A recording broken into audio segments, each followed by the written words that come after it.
بسم اللہ الرحمن الرحیم۔ السلام علیکم بہنوں، بھائیوں، دوستوں اور بزرگوں، آج ہم یہ بیان کر رہے ہیں کہ غسل خانے میں جماع کا حکم اور دوسرا سوال قرآنی آیت کے ساتھ ہار پہن کر غسل خانے میں داخل ہونا ہے۔ تو دوستو،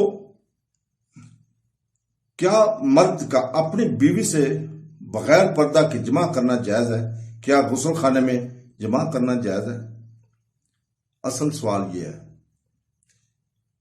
تو دوستو، اس کا جواب ہے کہ ہاں، مرد کا اپنی بیوی سے بغیر پردے کے جماع کرنا جائز ہے اور غسل خانے میں بھی جماع کرنا جائز ہے، لیکن اس کا مطلب یہ ہے کہ پہلے اللہ کا ذکر نہ کرنا سنت کے خلاف ہوگا۔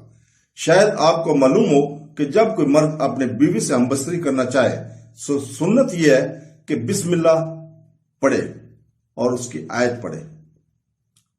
تو دوستو، شاید آپ کو یہ بھی معلوم ہو کہ جہاں آپ قضاء حاجت کرتے ہیں وہاں اللہ کا نام لینا درست نہیں، تو غسل خانے میں جماع کرنے والا یہ ذکر کیسے پڑھ سکتا ہے جب تک وہ باہر جانے والا نہ ہو؟ اس ذکر کو پڑھنے اور پھر اندر چلا جائے۔ دوسرا سوال اگلے میں قرآنی آیت کے ساتھ غسل خانے میں داخل ہونا تھا کہ قرآنی آیت جیسے تعویذ بنا کر گلے میں ڈالا جاتا ہے، کیا میری بیوی بغیر گردن کے غسل خانے میں داخل ہو سکتی ہے؟ جس پر قرآن کے الفاظ ہیں۔ تو دوستو، غسل خانے میں ایسی کوئی چیز لے کر جانا جائز نہیں جس پر قرآنی مجید کی آیت موجود ہوں، کیونکہ اس سے اللہ تعالیٰ کے کلام کا اعانت ہو سکتی ہے۔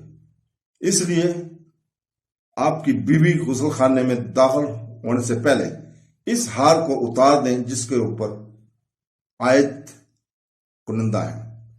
اللہ تعالیٰ کے کلام کی کوئی بھی الفاظ اس ہار کے اوپر اگر کنندہ ہے تو اس کو اتار کر باہر جا سکتے ہیں۔ ہمارا مشورہ یہ ہے کہ خواتین کو چاہیے کہ وہ کوئی زیور نہ پہنے جس پر آیت یا دعائیں ہوں، کیونکہ اس عمل کے بارے میں بہت سے تحفظات ہیں، جن میں سے صرف ایک غسل خانہ میں داخل ہونے وقت پہننا ہے۔ تو دوستو، اللہ تعالی ہمیں قرآن پاک، تفسیر اور حدیث کو پڑھ کر اس کو سمجھنے اور اس کے اوپر عمل کرنے کی توفیق عطا فرمائے۔ آمین ثم آمین۔